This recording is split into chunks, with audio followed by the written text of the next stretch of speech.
शंकरं वन्दे श्रद्धा विश्वासरूपिणौ याभ्या विना न पश्यन्ति सिद्धा स्वान्तस्थमीश्वरम्।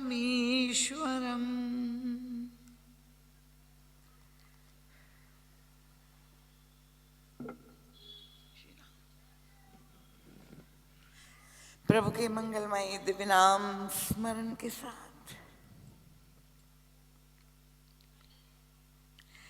सर्वप्रथम मैं अपने परमाराध्य प्रातस्मरण परम वंदनीय अर्चनीय श्री सद्गुरुदेव भगवान की परम कृपामय मंगलमय तेजोमय आनंद प्रकाश ज्ञानमय उपस्थिति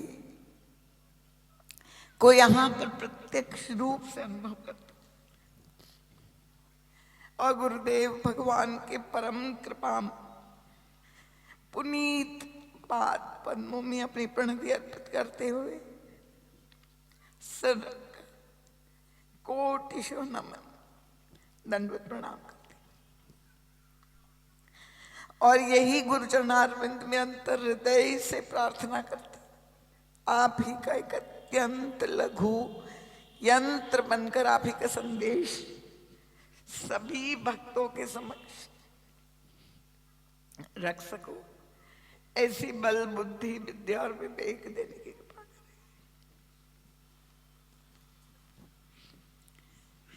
गुरु चरणों से कोटिश मंगलाशीष अनंत हृदयाशीष प्राप्त करके संगम नगर के इस पवित्र राम मंदिर में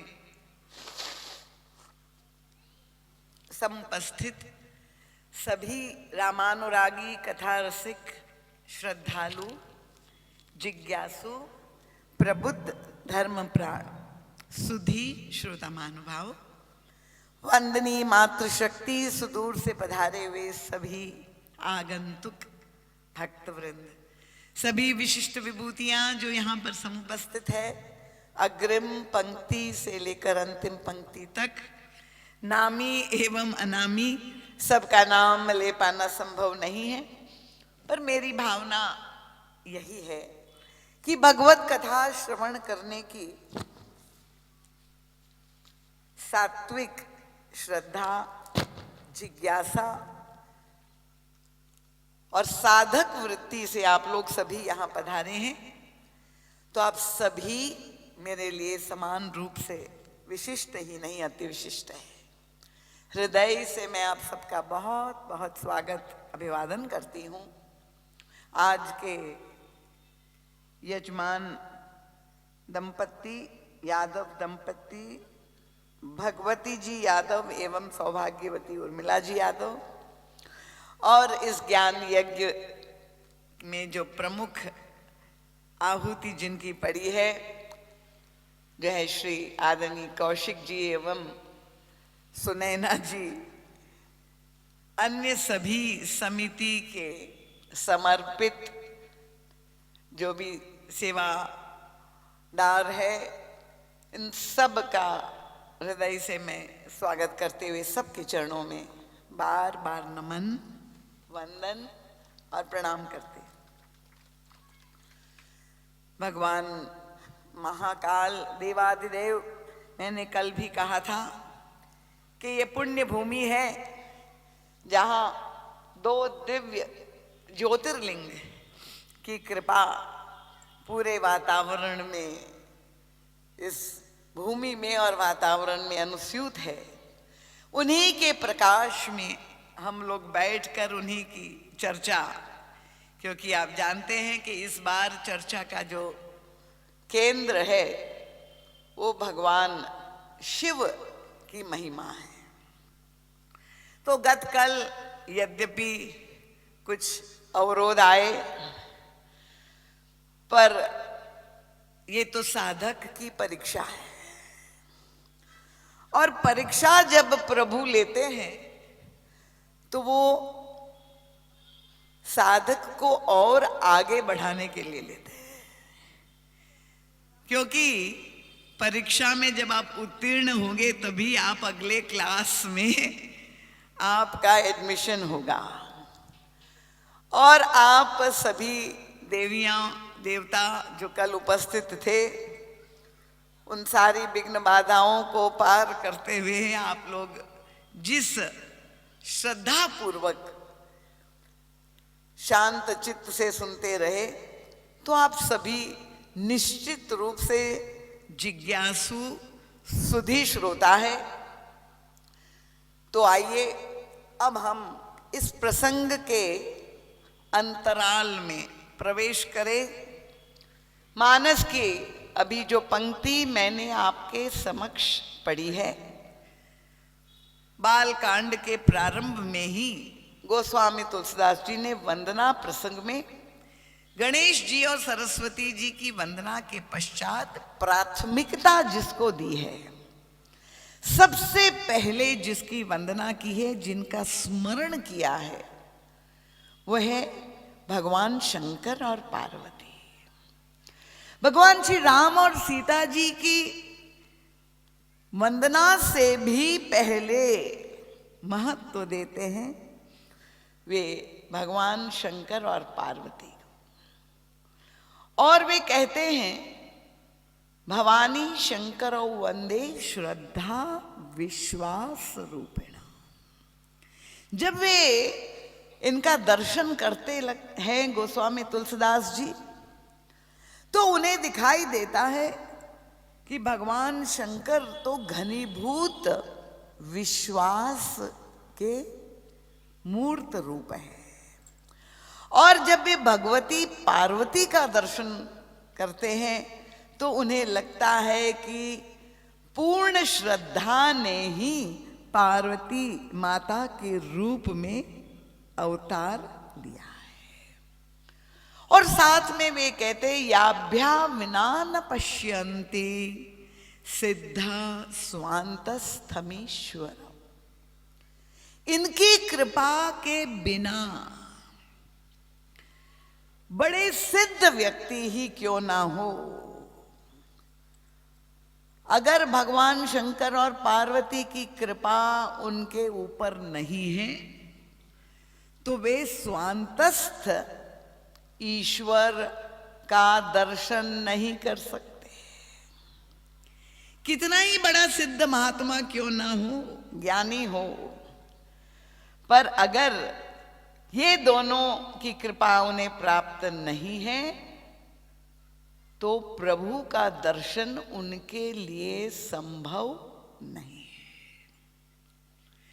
तो ये भगवान शंकर को जो महत्व गोस्वामी तुलसीदास जी ने रामचरितमानस के प्रारंभ में दिया,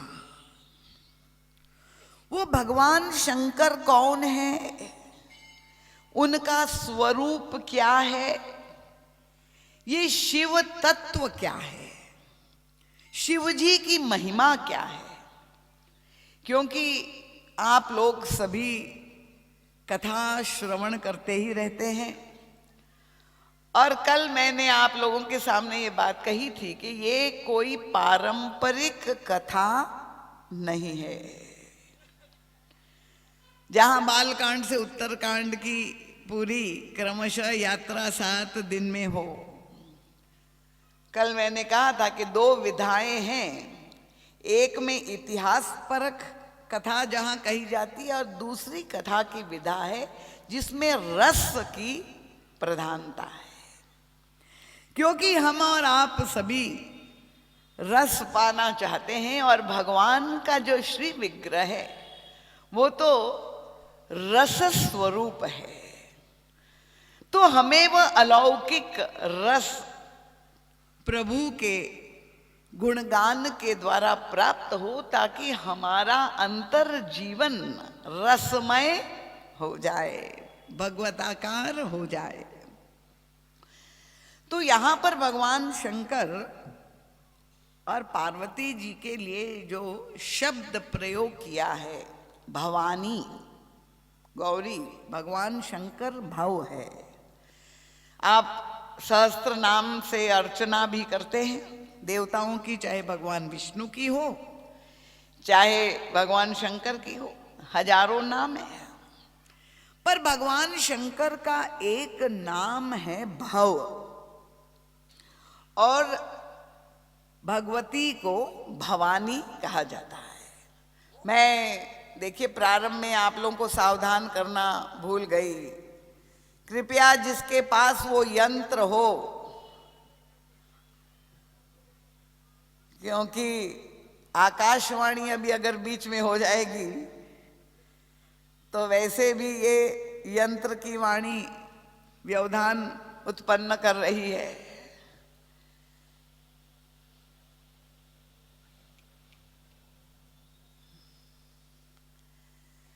तो आप लोग अगर श्रवण करना चाहते हैं, अपना अमूल्य समय निकाल करके आए हैं, तो कृपया दत्त चित्त होकर, एकाग्र चित्त होकर के आपको सुनेंगे, तब तो ये अध्यात्म के गूढ़ रहस्य जो आपके समक्ष उद्घाटित किए जा रहे हैं उसमें आपको रसानुभूति होगी। और अगर आपका मन चंचल है और भटकता रहेगा तब आपको कथा पल्ले नहीं पड़ेगी। तो केवल शरीर से आपकी उपस्थिति यहाँ ना दर्ज हो, आयोजक को तो प्रसन्नता होगी कि सारी कुर्सियां भर गई, पर मुझे प्रसन्नता संख्या से नहीं होगी। मैं चाहती हूं कि जैसे गत कल सुधी श्रोता मन के लगाएं, उसके साथ बुद्धि को प्रसंग में पिरोए और चित्त में समाहित होके सब कुछ विस्मृत होके, मैंने कहा कथा का उद्देश्य है कि हमें देश काल व्यक्ति के निरपेक्ष बना दे। जब हमें ये चारों ओर के वातावरण की विस्मृति हो जाए तब हमारा चित्त भगवदाकार हो जाएगा। तो कृपया जिसको उठ करके बीच में जाने की संभावना है, पहले ही मैं बहुत विनम्रता से प्रार्थना कर दूं, अभी उठ करके आप जा सकते हैं, जाके पीछे बैठ जाएं। पर जब कथा, क्योंकि मैं कहती हूँ कथा भगवान का अवतार होता है, कथा कोई ये मत समझ लीजिए कि कोई मनोरंजन है।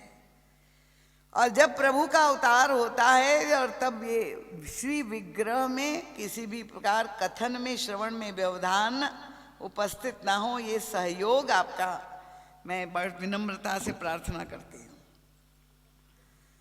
तो भगवान शंकर का एक नाम भव है, और अगर आप डिक्शनरी उठा करके कोश, शब्द कोश उठा करके देखें, भव शब्द के और भी अर्थ है। तो शब्द कोश में लिखा है कि भव शब्द संसार का भी पर्याय है। संसार के लिए भी भव शब्द का प्रयोग किया जाता है।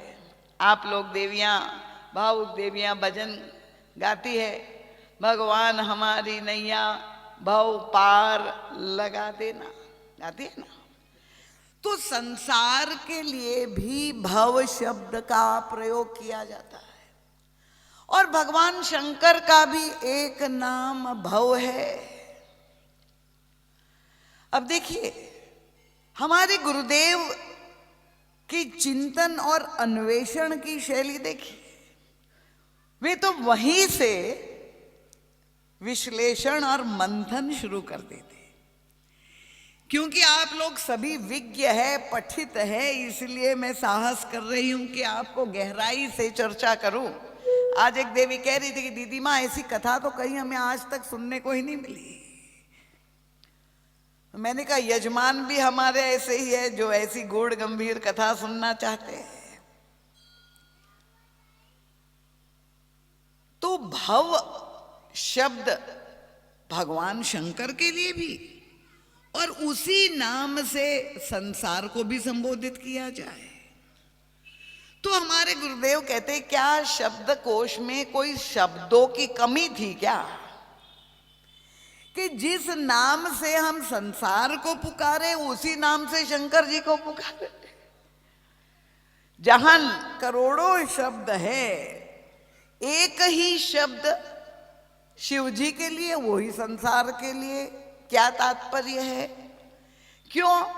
क्योंकि अगर हम किसी को पूछे, देखिए साधारण संसारी व्यक्ति को, कि भाई आपको संसार कैसे प्रतीत हो रहा है, अब संसारी व्यक्ति है तो जीवन में जो भी अनुभूतियां हैं उसे पूछे, तो अधिकांश व्यक्ति कुछ को छोड़ करके एक ही कहेंगे, क्या बताए दीदी माम, तो परेशान है,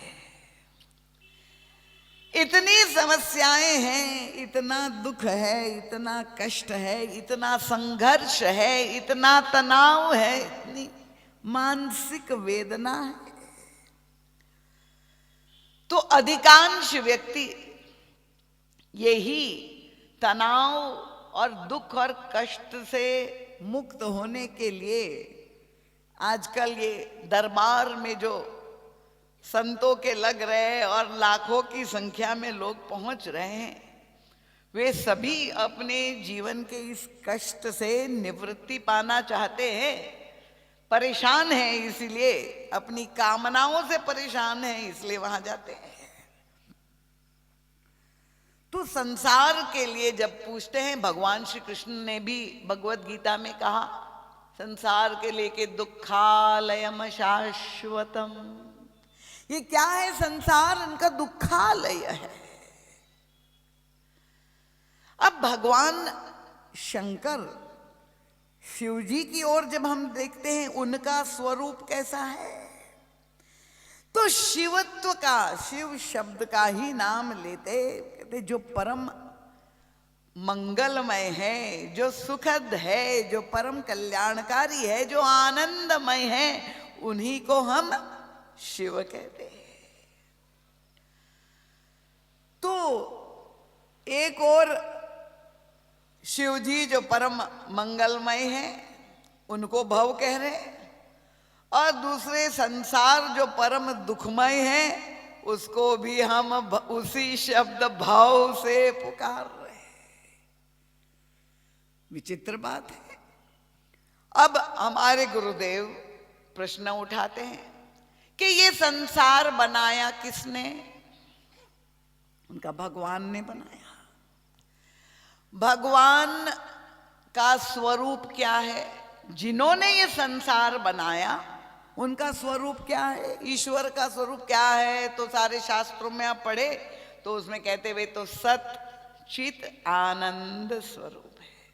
कल भी मैंने आपके समक्ष चर्चा चलाई, सच्चिदानंद है।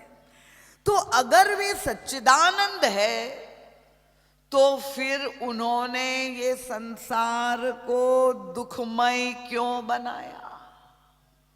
प्रश्न तो ये, क्योंकि उनका स्वरूप आनंदमय है तो ये संसार दुखालय क्यों है? प्रश्न आता है मन में? नहीं आता है तो आना चाहिए। फिर हमारे गुरुदेव कहते कि प्रभु का स्वरूप तो सच्चिदानंद है, पर उनका स्वभाव कैसा है, ये भी जानने का प्रयास करें कि उन्होंने दुखालय बनाया। तो प्रभु के स्वभाव के लिए सारे संतों ने कहा कि प्रभु तो परम दयालु है, परम कृपालु है, भक्तवत्सल है। गोस्वामी तुलसीदास जी ने भगवान के स्वभाव के लिए तो यही कहा कि प्रभु मूरत कृपामयी, वे तो साक्षात कृपा के रूप है। पूरा श्री विग्रह ऊपर से नीचे वे कृपा धातु के बने। समझ में आ रहा है? अब प्रश्न है कि अगर प्रभु कृपालु है और हम जितने भी जीव है संसार में, ये सब उन्हीं के तो बालक है, ईश्वर की संतान है, तो ऐसे कृपालु भगवान ने हम सभी उन्होंने अपने बालकों को, हम जीवों को इस दुखमय संसार में जीने के लिए बाध्य क्यों किया? क्या ये इनकी कृपालुता के अनुकूल है?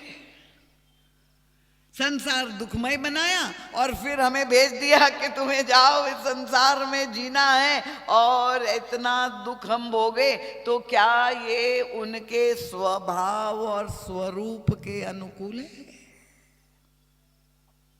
ये तो समझ में नहीं आता है। और तब हमारे गुरुदेव, ये जो प्रश्न है मूलभूत प्रश्न है, महाराज जी कहते हैं ये सारे प्रश्नों का उत्तर एक ही शब्द में मिलता है, और वो है भव।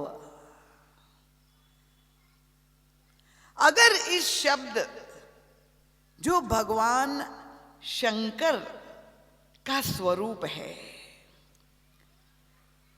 उनका स्वरूप कैसा है आप जानते हैं कि जहां मुंडमाल धारण किए हुए, सांप और बिच्छू लपेटे हुए, और शरीर पर जहां स्मशान की विभूति राख लगाए हुए, जब भगवान शंकर की लीला देखते हैं, जब उनके गणों को देखते हैं, जब उनके श्रृंगार को देखते हैं, परम पूज्य महाराज श्री कहते हैं हम लोग सब दावा करते कि हम शंकर जी के भक्त हैं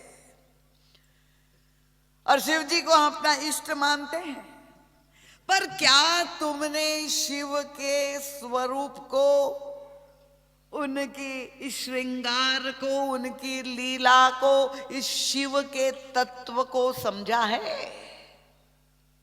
अगर तुमने शिव के तत्व को समझ लिया होता तो ये संसार तुम्हें कभी भी दुखदाई अनुभव नहीं होता। तो ये शिव महिमा की कथा है, देखिए शिव पुराण आप सुन चुके हैं, पर पहले शिव कौन है उसको तो हम समझे। ये भव जो हमारे आराध्य है, और तब हमारे गुरुदेव मानस की परिधि में ही रह करके शिव जी के तत्व को हमारे सामने जय प्रकाशित करते हैं। और एक बहुत ही सुंदर प्रसंग, क्योंकि मुझे मालूम है कि आप लोगों को समय से घर भी जाना है, मानस में एक प्रसंग प्रारंभ में ही आता है, उसके द्वारा ये भव शब्द का में जो चमत्कार है, क्योंकि आप लोग सब चमत्कार के प्रेमी हैं, पर साहित्य में और शब्द में शिव में जो चमत्कार है वो परम पूज्य गुरुदेव मानस की एक प्रसंग के द्वारा हमें समझाते हैं। इसलिए मैं कहती हूं कि हमें केवल मानस को पढ़ना ही नहीं है, हमें उसको समझना भी आवश्यक है, और समझ करके आत्मसात करके जीवन में उसे चरितार्थ करने होगा। तब हमारे जीवन से, गोस्वामी जी कहते हैं 5-7 चौपाई भी रामायण की काफी है, पूरी रामायण को कंठस्थ करने की आवश्यकता नहीं। 7 चौपाई मनोहर जानी जे नर, उर धरे दारुण अविद्या पंच जनित विकार श्री रघु। जीवन से दुख समाप्त हो जाएगा, इससे बड़ा चमत्कार केवल 5-7 चौपाई में, पर उसे जीवन में धारण करना होगा, केवल रटना नहीं है।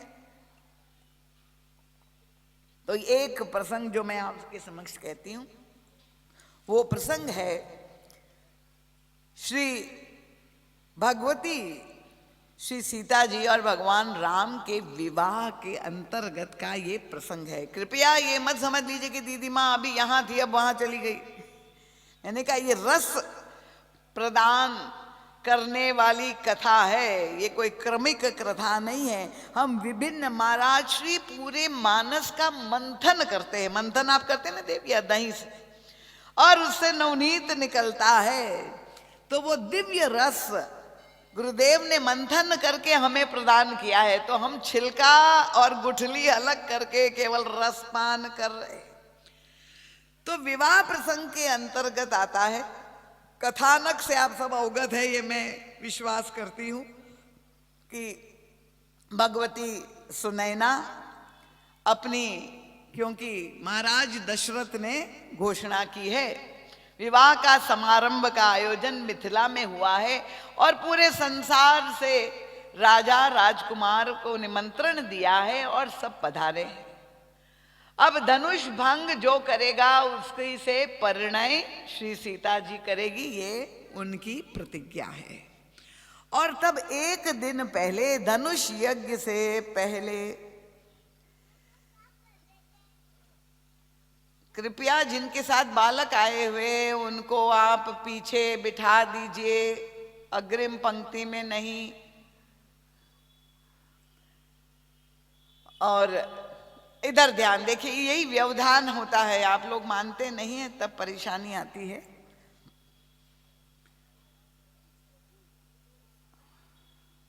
बालकों को लेके पीछे बैठिए कृपया।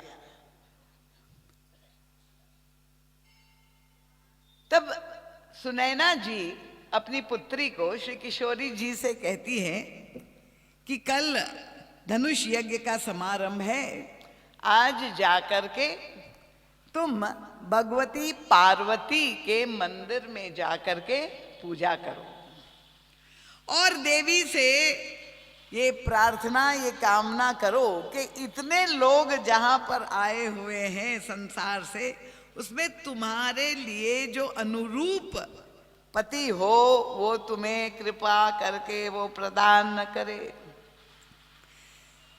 और आज भी हमारे देश में ये परंपरा है कि माताएं अपनी कन्याओं से पार्वती जी, शिव पार्वती का व्रत करवाती हैं कि भाई योग्य पति की प्राप्ति हो जाए, इसलिए कन्याएं बचपन से ही करती है। अब वर्णन आता है कि श्री किशोरी जी अपनी सारी सखियों के साथ वहां वाटिका में पहुंचती है और वहां पर एक बहुत सुंदर सरोवर है, सरोवर में स्नान करती है। स्नान करने के पश्चात भगवती पार्वती के मंदिर में जाती है और पार्वती जी के मंदिर में पूजन करती है। अब पूजा किस विधि से की गोस्वामी तुलसीदास जी उसका वर्णन नहीं करते हैं। कौन कौन सी सामग्री लेकर के पूजा की ये गोस्वामी तुलसीदास जी नहीं लिखते हैं, क्योंकि वस्तुएं कितनी ही हो, जैसा आपका सामर्थ्य हो, पर पूजा में प्रधानता किसकी है। अगर संत शिरोमणि गोस्वामी तुलसीदास जी को ये लगता कि प्रभु की प्रसन्नता सामग्री से, वस्तु से है, तो वो वर्णन करते हैं। पर उन्होंने जब ये लिखा कि सीता जी ने पूजन कैसे किया, तो उनका पूजा कीन अधिक अनुरागा, चाहे पंचोपचार से की, चाहे 16 वस्तुओं से, चाहे षोडशोपचार से, 64 उपचार से, जितनी भी सामग्री हो, पर महत्वपूर्ण सामग्री नहीं है। प्रेम पूर्वक, अनुराग पूर्वक, हृदय में अनुराग से जब पूजन किया, पूजा कीन अधिक अनुरागा, निज अनुरूप सुभग वर मांगा। मां से कामना कर रही है कि मेरे अनुरूप, देखिए ये लीला में, क्योंकि मैंने कहा प्रभु और श्री किशोर जी तत्वतः तो एक ही है, पर वो नर लीला कर रहे हैं और नर लीला हम सब के लिए इस विश्व के रंगमंच पर, क्योंकि हम उस लीला का अनुकरण करें, इसलिए प्रभु ने तो श्री सीता जी ये एक प्राकृत कन्या की तरह प्रभु से प्रार्थना कर रही है कि मेरे अनुरूप आप जो है योग्य पति हमें प्रदान करें। और ये प्रार्थना करके बाहर ही आ रही थी, तब तक एक सखी, क्योंकि अष्ट सखियां साथ में थी, पर ये एक सखी, जहां अन्य सखियां श्री सीता जी के साथ पूजन में सम्मिलित हुई थी, एक सखी वो वाटिका देखने चली गई, मंदिर में नहीं गई। वो एक सखी सी संग बिहाई गई रही देखन फुलवाई। क्यों देखने चली गई? ये बहुत सुंदर, अब ये नए पार्षद जी जो आए हैं वो जयसंगम नगर का सौंदर्यीकरण कर रहे तो जा करके देखे उसकी क्या भगवती के मंदिर में श्री पार्वती जी के प्रति श्रद्धा नहीं थी, क्यों चली गई? नहीं नहीं, ऐसा नहीं कि श्रद्धा नहीं, पर उनको स्मरण हो आया कि इसी वाटिका में इससे पहले एक बार जब श्री किशोरी जी पधारी थी तो उस समय संत नारद का आगमन हुआ था।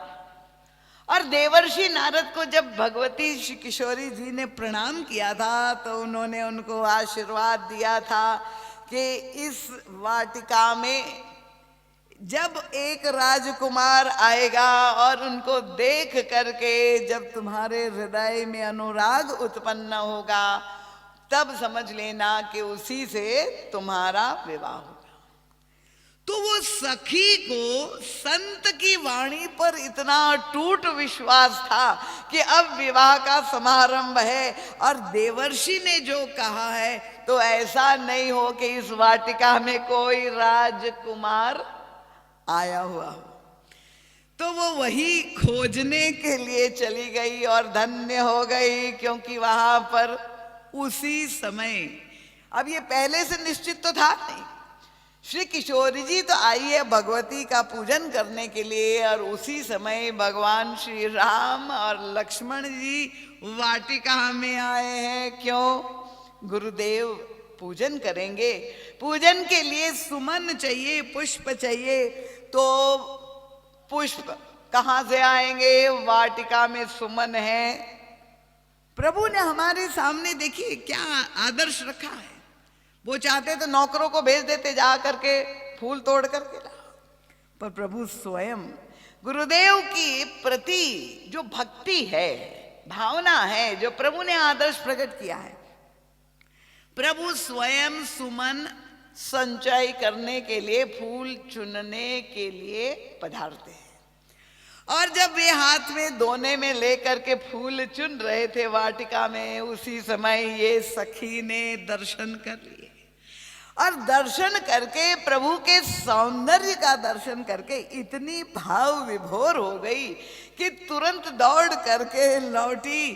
कहाँ पर जी श्री किशोरी जी है, उनको लगा कि विलंब ना हो जाए, जल्दी से हमारी स्वामिनी सीता जी उनका दर्शन कर ले, कहीं ऐसा ना हो राजकुमार निकल करके चले जाए।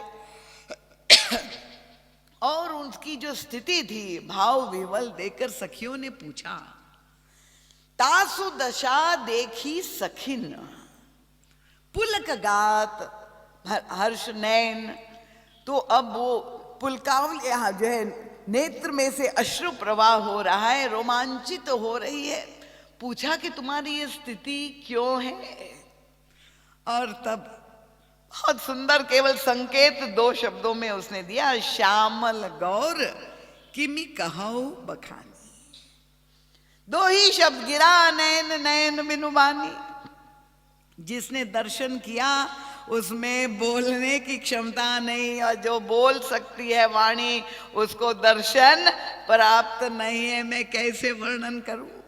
ये प्रभु के जो है सौंदर्य शब्दातीत है, अनंत सौंदर्य रस है, इसलिए वो शब्दों के द्वारा अभिव्यक्त नहीं हो सकता है, उसी की ओर संकेत है।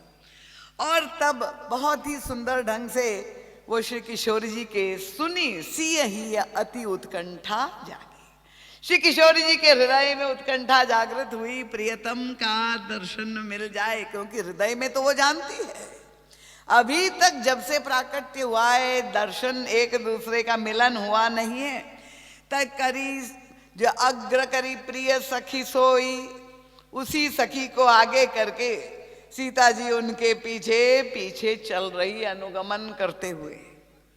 किसी से गोस्वामी जी से पूछा, ये कैसे हो सकता है सेविका आगे और स्वामिनी पीछे? ये तो मर्यादा नहीं।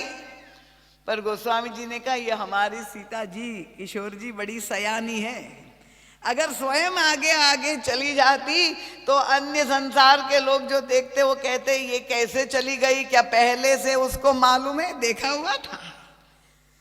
इसीलिए लीला कर रही है तो उस सखी को आगे करके वो पीछे पीछे अनुगमन कर रही है। और फिर वो दिव्य जो है जहाँ श्री किशोर जी पहुँच रही है, और उनके हृदय, इनके शरीर पे जो आभूषण पहने हैं, कंकण किंकणी नूपुर धुनी, श्री विग्रह पर आभूषण जो है सजे हुए, और उससे जो मधुर मधुर ध्वनि उत्पन्न हो रही है, वो ध्वनि किसके कर्ण कोहरों तक गई? प्रभु प्रियतम के भगवान श्री राम जो वहां सुमन पुष्प चुन रहे थे, उनके कर्ण कोहरों तक पहुंच गई।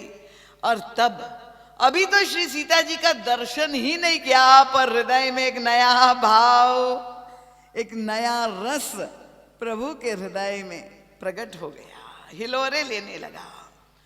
और तब जहां श्री किशोर जी पधार गई, तब दोनों प्रिया प्रियतम एक दूसरे का दर्शन प्रथम बार कर रहे, और वो दर्शन करके भय विलोचन चारे हुआ चंचल, दोनों के नेत्र जो ये पलके बार बार झपकती है, वो पलके भी झपकना बंद हो गया, और एक टकटकी लगाए हुए एक दूसरे का दर्शन कर रहे हैं।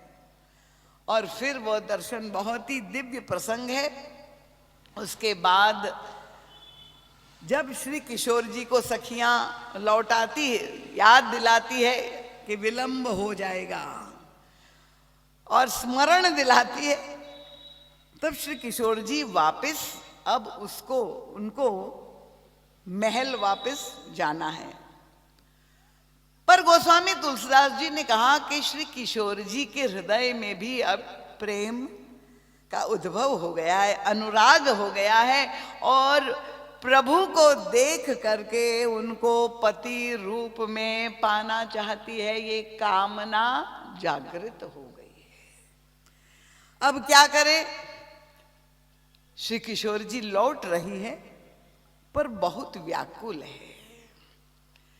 व्याकुल क्यों है? प्रियतम का दर्शन किया, उनके सौंदर्य से सम्मोहित है, पर व्याकुल दिखाई दे रही है। और गोस्वामी तुलसीदास जी तो ये प्रत्येक लीला में स्वयं सम्मिलित होकर के लिखते हैं, और उनके पास ऐसा यंत्र है कि वो सूक्ष्मता से हृदय में भी झांक करके देख रहे थे कि व्याकुल क्यों है। क्या उनको पति रूप में पाने के लिए चिंतित है? क्योंकि उनके सामने समस्या तो है। श्री किशोर जी आबद्ध है, चाहती तो है कि राघवेंद्र को पति रूप में पाना, पर वो आबद्ध है पिता की प्रतिज्ञा, क्या इसीलिए व्याकुल है? गोस्वामी तुलसीदास जी ने किशोरी जी के हृदय में झांक करके देखा कि हमारी मातेश्वरी व्याकुल क्यों है, और तब दिखाई क्या दिया? वो इस बात से चिंतित नहीं थी प्रभु के सौंदर्य को या उनको पाने को। उनके सामने समस्या है प्रभु की सुकुमारता की, क्योंकि ये राजकुमार इतना सुकुमार है, ये श्री सीता जी ने देख लिया, परम सुंदर है, वो तो सत्य है, पर वो सुंदर के साथ अत्यंत सुकुमार है। कहां से लक्षण मिला कि प्रभु के माथे पे जब श्रृंगार का वर्णन गोस्वामी तुलसीदास जी करते हैं, तो कहते भाल तिलक श्रम बिंदु सुहाए, पसीने की बूंद प्रभु के माथे पे लिलार पर श्री सीता जी ने देख ली, और तब उनका कोमल हृदय व्याकुल हो गया कि राजकुमार कितना सुकुमार है, जिसको फूल चुनने में पसीना आ गया, वो धनुष कैसे तोड़ेगा? समझ में आ गया? तालियां बड़ी कमजोर है। आपकी ताली केवल यही बता रही है कि आप चैतन्य हैं और कथा पहुंच रही है। मेरी आवाज पहुंच रही कि नहीं पीछे तक?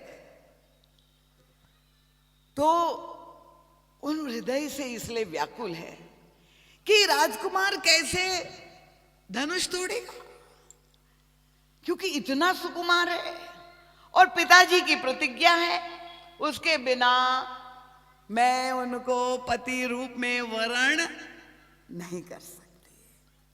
देखिए, यहां पर क्योंकि मेरे पास कई श्रोताओं के प्रश्न आए और मुझे लिख करके भी पत्र भेजे गए, तो मैंने यही आश्वासन दिया कि मैं कथा के द्वारा ये आपकी जो जिज्ञासा है उसका समाधान देने का प्रयास करूंगी। और प्रसंग के अंतर्गत ये जब आ रहा है तो आप लोगों को और स्पष्ट हो जाएगा कि श्री सीता जी भगवान श्री राम को पाना चाहती है। अब हम लोग कलयुग में बैठे हुए हैं, क्योंकि ये मानस के द्वारा हम अपने जीवन की सारी समस्याओं का समाधान चाहते हैं। तो अगर आपके घर में कोई कन्या हो, युवती हो, और उसका किसी से प्रेम हो जाए, उनको पाना है, और आपके सामने समस्या है कि भाई कुल की समस्या है, परिवार की मर्यादा है, विचार है, तो आजकल जो दिखाई दे रहा है, यद्यपि लोगों ने तो स्वीकार कर लिया है, पर बहुधा जहां कन्याएं जो स्वतंत्रता उन्हें दे दी गई और वो स्वतंत्रता अब उच्छृंखलता का ही रूप ले चुकी है। तो चाहे माता पिता की मर्यादा, घराना कुछ भी हो, अगर हमें किसी को पाना है और उसको शब्द भी लवेरिया हो गया है, जिस रोग से ग्रस्त हो गई, तो वो फिर सारी मर्यादाओं को तोड़ते हुए अपनी मनमानी करने के लिए तत्पर हो जाती है और घर से पलायन भी हो जाती है कि जिसको हमें पाना है उसको तो हम पाएंगे ही। तो कामना, एक प्रश्न मेरे सामने ये भी रखा गया था कि गीता में, क्योंकि सत्संग अभी हुआ है, गीता में भगवान कृष्ण ने निष्कामता की बात कही है। श्लोक भी याद है, कर्मण्येवाधिकारस्ते मा फलेषु कदाचन, आपको निष्काम होना चाहिए। तो फिर कामना अगर हमारे हृदय में है तो हम क्या करें? अब ये जो संतों के मुख से प्रवचनों में जो आप सुनते हैं उसको समझना भी जरूरी है, केवल शब्दों को आप मत पकड़ लीजिए। भगवान श्री कृष्ण ने ये कहा है, ये सत्य है कि निष्कामता श्रेयस्कर है, पर भगवान श्री कृष्ण पहले गीता को जब पढ़े तो केवल एक वाक्य ही मत पढ़े, 18 अध्याय में उन्होंने क्या क्या किस किस को कहा है उसको तो समझिए।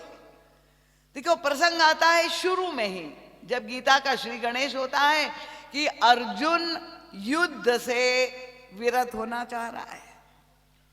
जहां शंखनाद हो गया और दोनों ओर हस्तिनापुर की सेनाएं जो है आमने सामने, कौरव और पांडव की सेना तत्पर युद्ध के लिए प्रस्तुत हो गई, तो अर्जुन ने कहा भगवान श्याम सुंदर से कि मैं लड़ना नहीं चाहता हूं। क्यों? उनका ये इतना रक्तपात होगा और वो रक्त से सनी हुई पृथ्वी पर मैं राज नहीं करना चाहता हूं, मैं भीख मांग करके खाऊंगा, पर मैं युद्ध नहीं करूंगा।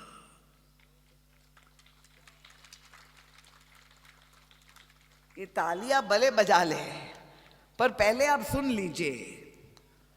तो बहुत बड़ी अहिंसा की बात कही उन्होंने और अहिंसा को परम धर्म माना गया। पर भगवान श्री कृष्ण ने क्या ये शाबाशी दी, वाह अर्जुन बहुत अच्छा है, युद्ध से अशांति होती है, रक्तपात होता है, इतने लोगों की मृत्यु होती है, तुम मत लड़ो। जब संजय ने ये धृतराष्ट्र को सुनाया कि अर्जुन विरत हो रहा है युद्ध भूमि से, तो धृतराष्ट्र तो परम प्रसन्न हो गए। चलिए बहुत अच्छा हो गया, बड़ा अच्छा काम है अर्जुन ने किया, अब दुर्योधन साम्राज्य करेगा। पर तब भगवान श्री कृष्ण ने अर्जुन को फटकारा और कहा, अर्जुन ये जो तुम युद्ध से विरत होना चाहता, ये तुम्हारी कायरता है।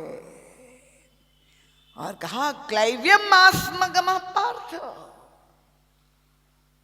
ये तुम्हारी क्लीवता है अर्जुन, तुम्हें लड़ना चाहिए और धनुष बाण उठाओ, अपना गांडीव उठाओ और युद्ध करो। अब भगवान कृष्ण क्या हिंसा को बढ़ावा दे रहे हैं? दुर्योधन ने तो यही कहा। मुझे जब ये अभी युद्ध चल रहा था रशिया और यूक्रेन का, तो उस समय हमारे बहुत सारे शिष्य नवयुवक उन्होंने आके मुझे यही कहा था, दीदी माँ ये जो भयानक युद्ध चल रहा है 4 महीने से, भारत की भूमिका क्या होनी चाहिए और भारत का जीवन दर्शन क्या है? हम विश्व गुरु बने, अन्य राष्ट्रों को हम जैसे अभी G20 में हम अब अध्यक्षता कर रहे हैं, बड़े गौरव की बात है, पर सनातन धर्म का जीवन दर्शन क्या है ये तो समझे। अहिंसा को परम धर्म तो बताया गया, पर भगवान श्री कृष्ण अर्जुन को ये नहीं कह रहे कि बहुत अच्छा है तुम निष्काम हो जाओ। उन्होंने उस समय उपदेश क्या दिया उनका, तुम्हें युद्ध करना चाहिए अर्जुन, और युद्ध करने के 2 ही तो परिणाम हो गए, हतो वा प्राप्य से स्वर्गम जित्वा वा भोक्ष से महीम। या तुम हारोगे या तुम जीतोगे, 2 ही परिणाम हो गए। और अगर तुम मारे गए युद्ध करते हुए तो तुम्हें वीर गति मिलेगी, तुम्हें स्वर्ग की प्राप्ति होगी, और अगर तुम विजयी हो गए, जीत गए, तो तुम संसार पर राज्य करोगे। यही तो कहा। तो जब उन्होंने ये कहा कि मरने के बाद अगर मर गए तो ये कह सकते, वो तो अंतर्यामी, उनसे अधिक कौन जानता था। वे ये भी तो कह सकते अर्जुन तुम चिंता मत करो, तुम लड़ो और मैं तुम्हारा सारथी हूं, तुम्हें विजय श्री मिलेगी। कह सकते थे कि नहीं? कृष्ण कह सकते थे कि नहीं? सब सहमत है, पर ऐसा नहीं कहा भगवान कृष्ण ने। जानते सब कुछ थे, पर बिल्कुल ये नहीं कहा, बल्कि ये कहा कि तुम्हें लड़ना चाहिए और प्रस्तुत होना चाहिए फल के लिए, हार और जीत के लिए। तो फल की बात जब वे कह रहे हैं कि मरने के बाद स्वर्ग मिलेगा और जीत जाओगे तो राज्य करोगे, तो ये तो निष्कामता की बात नहीं हुई, ये तो सकामता की बात हुई। तुम्हें फल मिलेगा, ये सकामता की तो बात भगवान कृष्ण ने कही। तो वे मां फलेषु कदाचन जो ये कहा, इसका मतलब क्या हुआ कि भाई आप जो सर्वश्रेष्ठ सत्य है, सबसे ऊंची बात है, वो कथा में आपको कहा जाए कि कामना नहीं होनी चाहिए, पर कामना नहीं हो, निष्कामता की पूजा समाज में हो, यह सत्य अगर लोग उसको समझ लेंगे, उसी को महत्व दिया जाएगा, तो व्यक्ति वास्तव में कामना से ऊपर हो तो नहीं पाता है। और तब क्या करता है कि पाखंड करता है, ढोंग करता है, शिवांग रचाता है कि मुझे कुछ नहीं चाहिए, और इस तरह से समाज में दंभ बढ़ जाता है। और दंभ की ही पूजा आज कलयुग में हो रही, क्योंकि व्यक्ति दिखाता है मुझे कुछ नहीं चाहिए, पर हृदय में कामना भरी हुई है सारी, और बाहर कामना की पोटली संजोए हुए बाहर कहता है मुझे कुछ नहीं चाहिए। कहीं अरे वाह इतने बड़े महात्मा, कुछ नहीं चाहिए, और उन्हीं के पीछे सब दौड़ पड़ते हैं। तो सनातन धर्म के जीवन दर्शन को पहले समझिए। निष्कामता श्रेयस्कर है, ये देवी ने जो प्रश्न किया था, पर कामना होना बुरा नहीं माना गया। कामना है तो बहुत अच्छी बात है। कामना होने से ये नहीं कि व्यक्ति कनिष्ठ हो गया, हेय हो गया। और इसीलिए आप जब साधना करेंगे, जब संत के पास जाएंगे, तो आपकी साधना का श्री गणेश वहीं से होगा जैसी आपकी बनावट है, जैसी आपकी प्रकृति है, जैसी आपकी मनस्थिति है। हम अचानक ब्रह्म ज्ञान की बात कह दे, सर्वम खलविदम ब्रह्म अहम ब्रह्मास्मि प्रज्ञानम ब्रह्म, ये वेदों के महावाक्य है, अहम ब्रह्मास्मि। पर आपको क्या ये अनुभव हो रहा है कि हम ब्रह्म हैं? आपको तो सत्य यही लग रहा है कि ये मैं शरीर हूं, मैं आत्म स्वरूप हूं, उसका बोध नहीं है। तो केवल कह देने से, बहुत बड़े महात्मा आपके गुरु हो और आपको ये शिक्षा दे, पर ये आवश्यक नहीं कि आप उस ऊंचाई तक पहले सीधे पहुंच जाए। उपनिषदों में एक बहुत सुंदर कथा आती है, क्या कि सब मिल करके ब्रह्मा जी के पास गए और ब्रह्मा जी से पूछा आत्मा का स्वरूप क्या है। अब हम लोग सबने सुना ही तो है आत्मा, पर आत्मा का स्वरूप क्या है ये तो हमें पता नहीं। ब्रह्मा जी से कहा, ब्रह्मा जी ने कहा पास में एक सरोवर है, सरोवर में जा करके देखो, जो भी तुम्हें प्रतिबिंब दिखाई देगा वही आत्मा है। अब सब गए और सरोवर में जब देखा तो उन्हें अपना ही चेहरा दिखाई दिया, अपना ही स्वरूप दिखाई दिया। तो ये तो बड़ी अज्ञानता की बात, क्योंकि शरीर दिखाई दिया, शरीर तो आत्मा नहीं है, तो ये तो अज्ञानता की बात कही। पर ब्रह्मा जी का तात्पर्य क्या था कि जब तुम शरीर की पूजा में सुबह से रात लगे हुए हो, शरीर को ही आधार मानकर सारा व्यवहार कर रहे हो, मैं कौन हूं, मैं शरीर हूं, मेरे कौन है, ये शरीर के नाते सब मेरे हैं और बाकी ये सब कौन है, ये पराये हैं। ये जितना भी व्यवहार पूरा जीवन आप करें उसके केंद्र में शरीर ही तो है ना। कहाँ हमें आत्मा का भान है या आत्मा के नाते हम संबंध रख रहे हैं या व्यवहार कर रहे हैं। तो साधना आपकी शुरू कहां से होगी, जहां पर आप खड़े हैं वहां से तो ही आप चलना प्रारंभ करें। समझ में आ रहा है कि नहीं सबको?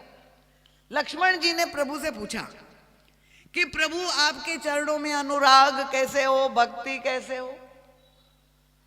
अब विचित्र बात है, लक्ष्मण जी से अधिक अनुराग किसको हो भगवान के चरणों में, जिसके जीवन में सर्व त्याग है। पर भगवान तो समझ गए कि ये प्रश्न जो पूछ रहे ये सर्वहित के लिए, लोकहित के लिए पूछ रहे। अतः प्रभु ने क्या कहा, उनका प्रथम ही विप्र चरण अति प्रीति। कहां से साधना शुरू करो, उनका संतों के, महापुरुषों के, ब्राह्मणों के चरणों में पहले बैठ करके सत्संग करो, प्रणाम करो उन्हें। तो उनका ब्राह्मणों के चरणों में क्या प्रणाम करे, लक्ष्मण जी को तो ब्रह्म ही का चरण प्राप्त है। पर भगवान ने कहा नहीं, ये जीवों के लिए, जीवाचारी के रूप में लक्ष्मण जी ने प्रथम ही विप्र चरण अति प्रीति। जब संतों की आप सेवा करेंगे, धर्म का पालन करेंगे और तब निज निज धर्म निरत श्रुति नीति, वो बताएंगे आपका धर्म क्या है, आपको क्या करना चाहिए। शरीर को जन्म देने वाली माता पिता, सबसे पहले उनके प्रति आप आदर रखिए, वहां से तो शुरू होगा। मैं अगर शरीर हूं तो शरीर को जन्म किसने दिया, माता पिता, और उस शरीर के नाते जो है उन सब के प्रति हमारा जो कर्तव्य है, धर्म है, उसका पालन करो। तो निज निज धर्म निरत श्रुति रीति, और इस तरह से आप धर्म का पालन करते हुए, शरीर की मांग को संतुष्ट करते हुए, अंत में आपको लगे कि अरे ये शरीर तो आत्मा हो ही नहीं सकता है, कितनी ही पूजा उसे करे वो कभी संतुष्ट होने वाला नहीं, ये तो नश्वर है, रोगग्रस्त हो जाएगा, मृत्यु का ग्रास हो जाएगा। ये जब आपके मन में, हृदय में जिज्ञासा उत्पन्न हो जाए धर्म पालन करते करते, तब आपको ये संसार के विषयों से वैराग्य होगा और आप ऊपर उठते जाएंगे। ते ही कर फल पुनि विषय विरागा, जब संसार से वैराग्य होगा तब मम चरण उपज अनुरागा, तब आपके मन में ये जिज्ञासा होगी भगवान के चरणों में अनुराग और प्रीति कैसे हो। तो इस तरह से साधना जो है वो क्रमिक होना चाहिए। तो कामना निष्कामता श्रेष्ठ है, पर वो एक दिन में कोई निष्काम नहीं हो सकता है। कामना हो तो कामना की पूर्ति कैसे करे। अब ये एक मार्ग है कि कन्या को विवाह करना है किसी प्रेमी से, तो वो भाग करके अपनी इच्छा पूरी कर ले।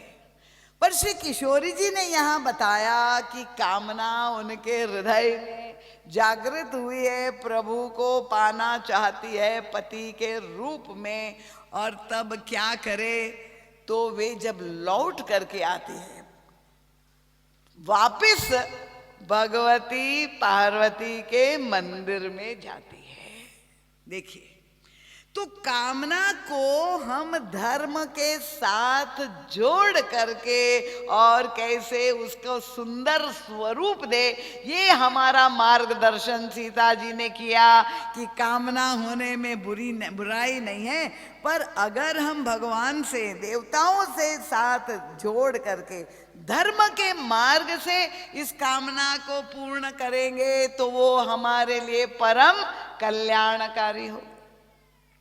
तो श्री सीता जी वापस भगवती पार्वती के मंदिर में जाती है, और जब वहां जाती है अब वहां मां की स्तुति करने लगती है।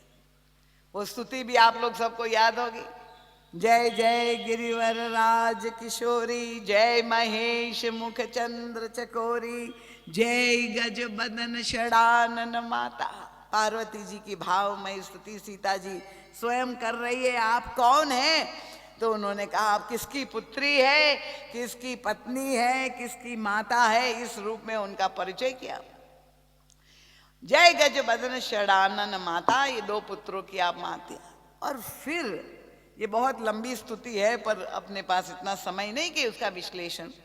फिर उनका माता, आप संसार का सृजन करने वाली है और संसार का पालन भी आप ही करने वाली है, और साथ में वो कह रहे कि आप ही संहार भी करने वाली है।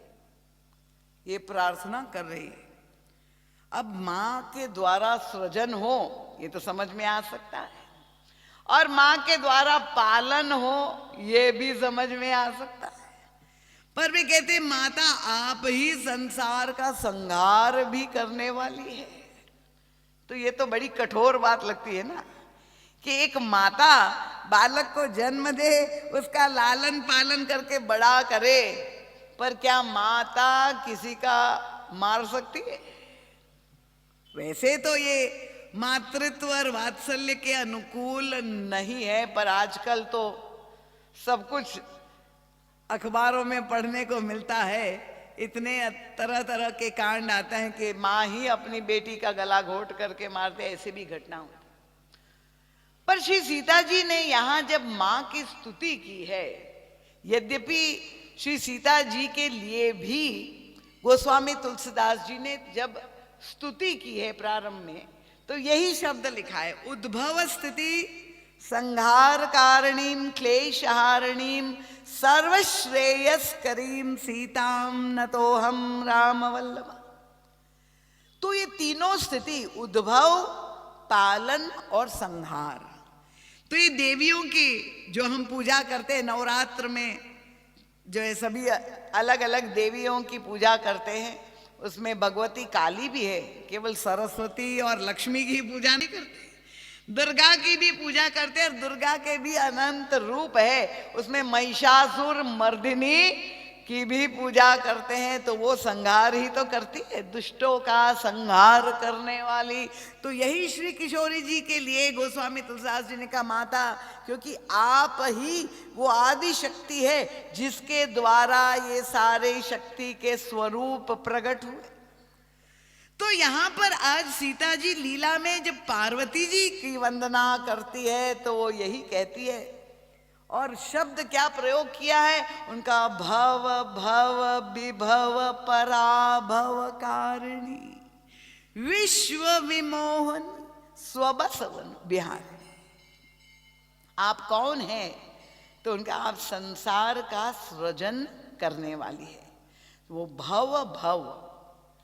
आप पालन करने वाली है कहना चाहती, तो उन्होंने कहा पालन के लिए विभव शब्द का प्रयोग किया। और आप संहार करने वाली है जब ये कहा, तो उसके लिए गोस्वामी तुलसीदास जी ने पराभव शब्द का प्रयोग किया। अब देखिए, ये तो आप लोग सबको याद है ये प्रार्थना, पर हमारे गुरुदेव ने जब ये पढ़ा तो उनका ये जो शब्द का प्रयोग है, भव भव विभव पराभव कारिणी, आपने सृजन किया, पालन किया, संहार किया, ये अलग अलग शब्द का भी प्रयोग कर सकते थे, पर गोस्वामी जी ने कहा नहीं, आप भव, संसार है, प्रारंभ में मैंने कहा भूल नहीं गए ना, उनका भव भव, आप इस संसार का उद्भव करने वाली, जन्म करने देने वाली है। भव भव विभव, पालन करने वाली है, उनका ये विभव शब्द प्रयोग किया, और संहार के लिए पराभव। तो ये तीन स्थितियां कि आप जो है प्रेरक है। अब हमारे गुरुदेव तो पहुंच गए, क्योंकि गोस्वामी तुलसीदास जी 500 वर्ष पहले रामायण लिख के चले गए, पर ये इन सारे शब्दों में, मैंने कहा नहीं, चमत्कार जो शब्द के द्वारा गोस्वामी तुलसीदास जी ने अपनी लेखनी के द्वारा कितना बड़ा संदेश दे दिया। जब पूछा सीता जी को कि आपने, पार्वती जी, महाराज जी तो सबसे बात करते थे, कि आपने ये भव भव पराभव और विभव शब्द का प्रयोग किया, तो देवी आप सृजन कर सकती है, आप पालन करने वाली है, पर आप संहार करती है, ये तो हृदय को स्वीकार नहीं होता है। और तब पार्वती जी ने जो उत्तर दिया कि आपको तो लग रहा है ये तीन अलग अलग स्थिति है, पर मुझे तो तीनों ही स्थिति में भव का ही दर्शन होता है। जन्म में भी शिव है, पालन में भी शिव है, और पराभव में भी शिव का दर्शन, ये तीनों में ही मुझे भव का ही दर्शन हो रहा है। तो संसार की दृष्टि से हम देखें तो हमें तीन स्थितियां दिखेगी, पर अगर हम पार्वती जी की दृष्टि से, श्रद्धा स्वरूप पार्वती की दृष्टि से देखेंगे, तो वो कहती है कि वो हर स्थिति में, चाहे वो सृजन हो, चाहे संहार हो, चाहे पालन हो, मुझे तीनों स्थिति में एक ही दिखाई देते हैं, मुझे शिव ही दिखाई देते हैं, यही सत्य है। तो महाराज श्री कहते हैं कि दृष्टि, भव शब्द संसार के लिए भी क्यों प्रयोग किया गया, और वही भगवान शंकर के लिए ही ये भव, ये भगवान शंकर के स्वरूप को, क्यों अब हम पार्वती जी की दृष्टि से जब देखें, गोस्वामी तुलसीदास जी ने भी यही कहा कि एक साधक में और संसारी में अंतर क्या है। अगर आप संसार में अविवेकी होकर के जिएंगे, विनय पत्रिका में उन्होंने एक पद में लिखा, अनविचार रमणीय सदा संसार भयंकर भारी।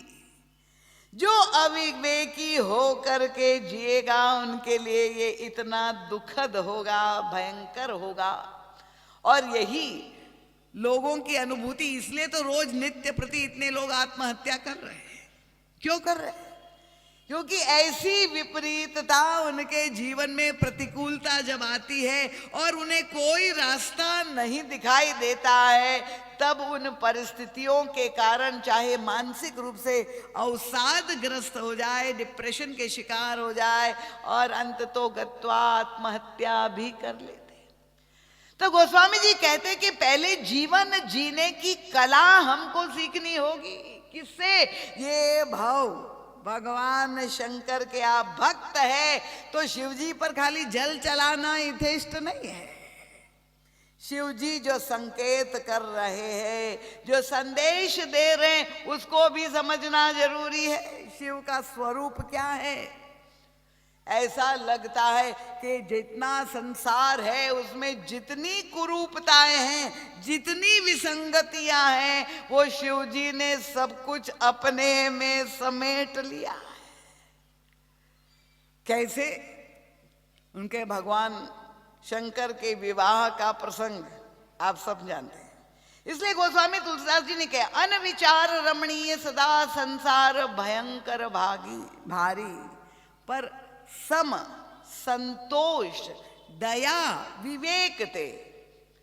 तो गुणकारी, यही अगर हमारी दृष्टि में परिवर्तन हो जाए, सम संतोष दया विवेक ते, उन्होंने कहा, तो ये कैसे हमारी वृत्ति में परिवर्तन आए? हम चाहते हैं सृष्टि में परिवर्तन आ जाए, सब कुछ अनुकूल हो जाए, पर क्या सृष्टि हमारे अनुसार बदल जाएगी? नहीं बदलेगी। तब संत गोस्वामी तुलसीदास हो या युग तुलसी हमें ये कहते हैं कि तुम सृष्टि को नहीं बदल सकती हो, पर तुम अपनी दृष्टि को बदल लो। अगर तुम भगवान शंकर के उपासक हो तो तुम्हारे इष्ट भगवान शंकर है भव, तो ये भव हमें क्या संदेश दे रहे? वो प्रसंग आता है भगवान शंकर विवाह करने के लिए। अब आप जानते हैं वो तो ऐसे विरागी है, समाधिस्थ भगवान राम के नाम की ही विवाह करने के लिए प्रस्तुत ही नहीं। भगवान राम भी आए स्वयं और उनको बाध्य किया, पर भगवान शंकर तैयार नहीं है। पर अंत तो गत्वा लोक मंगल के लिए भगवान शंकर विवाह करने के लिए तत्पर हुए। अब तत्पर जब हो गए तो अब भगवान शंकर की बारात, देखिए दृश्य बड़ा अद्भुत। अब भगवान शंकर की बारात में सम्मिलित होने के लिए कौन कौन आए? तो गोस्वामी तुलसीदास जी चले गए अपना कैमरा लेके। लंबी चौड़ी बारात देके सारे देवी देवता पधारे। बारात में ब्रह्मा जी आए हैं, विष्णु भी आए हैं और सारी देवियां ऊर्ध्वलोक से आई है। और भगवान शंकर जो दूल्हा है, अब वो भी विवाह के लिए जब प्रस्तुत हुए तो आप देखिए किसको साथ में लिए? भाई मेरे सेवक लोग तो जाएंगे मेरे साथ, मेरे सारे गण भी जाएंगे। और ये अद्भुत बारात, भगवान विष्णु जब आए और उन्होंने शिव जी को देखा। अब दूल्हा भगवान शंकर वैसे तो वो नंग धड़ंग रहने वाले, स्मशानवासी, ये तो उनका स्वभाव है। पर आज जब विवाह करने के लिए तत्पर हुए तो देखा वही वेश, कोई बदलाव नहीं, बिल्कुल नंग धड़ंग और सर्प लिपटे हुए। भगवान विष्णु ने कहा, महाराज आप एक दिन के लिए विवाह करने जाए, मांस एक दिन कम से कम कुछ कपड़े पहन लो। पर नहीं, भगवान शंकर उसी स्वरूप में मुंडमाल और सर्प बिच्छू आभूषण बना करके अब दूल्हा विवाह करने के लिए चला, तो उसको भी सवारी चाहिए। तो सांसारिक दूल्हा तो किस सवारी पे चलते हैं? घोड़े सवारी करते हैं। पर भगवान शंकर जब विवाह करने के लिए चले, देखिए तो दिखाई दिया किस पर चले। उनका खाली बैल ही नहीं, बूढ़ा बैल, बूढ़े बैल की सवारी बना करके उस पे विवाह करने चले। ये भगवान शंकर की विवाह का वर्णन पढ़ करके तो हमें बहुत आनंद आता है, सुन करके आनंद आता है। पर परम पूज्य महाराज श्री कहते हैं कि भगवान शंकर का जो ये स्वरूप है, उनकी जी लीला है, वो संदेश क्या है। अब भगवान विष्णु आए और उन्होंने देखा, तो उन्होंने मुस्कुरा के कहा, बर अनुहार बरात न भाई, हंसी करी हो पर पुर जाई। भैया अपनी हंसी करवानी हो, बिलग बिलग होई चलहु सब निज निज सहित समाज।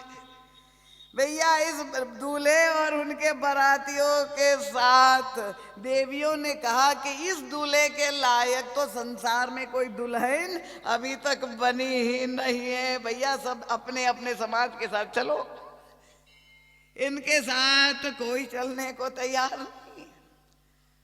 और गोस्वामी जी ने देखा कि भगवान शंकर के कौन साथ में कौन चल रहा है, तो कौन कौन दिखाए, को मुखहीन विपुल मुख को। अब देखो किसी का सिर ही नहीं है, तो किसी के इतने सिर है, किसी को एक आंख है और किसी को 10 आंख, 1000 आंख है, कोई लंगड़ा है, कोई लूला है, कोई अंधा है। ऐसी विचित्र बारात, और भगवान शंकर उस पर बैठ करके विवाह करने के लिए चले। जब चले, अब बारात जब आने लगी हिमांचल के घर पर, तो बैंड बाजे की आवाज सुन के सबसे अधिक आनंद किसको आता है, बालकों को, बच्चों को। एक कौतुक होता है कि भैया देखे बारात कैसी है, कौन कौन आया है, और सब दौड़ पड़े अपने अपने घरों से चलकर बारात देखने के लिए। और तब क्या देखा कि सबसे पहले ब्रह्मा जी आ गए। तो ब्रह्मा जी को देख करके लगा, पूछा यही दूल्हा है क्या? अच्छा अच्छा, बहुत सुंदर। हमारी पार्वती ने, गौरी ने जिसके लिए व्रत किया, तपस्या इतनी लाखों वर्ष तक की, जहाँ अन्न जल त्याग करके बेल पत्र खा करके, उसके अनुरूप कैसा दूल्हा उनको मिला, इसी साधना का परिणाम। और इसलिए आप देखिए, जहां ब्रह्मा जी ने कहा नहीं नहीं दूल्हा मैं नहीं हूं, पीछे आ रहा। अब पीछे कौन आ रहे थे? महान रथ सवारी सोने और ऊपर से नीचे सारे मणि माणिक्य हीरे से जड़े हुए भगवान विष्णु।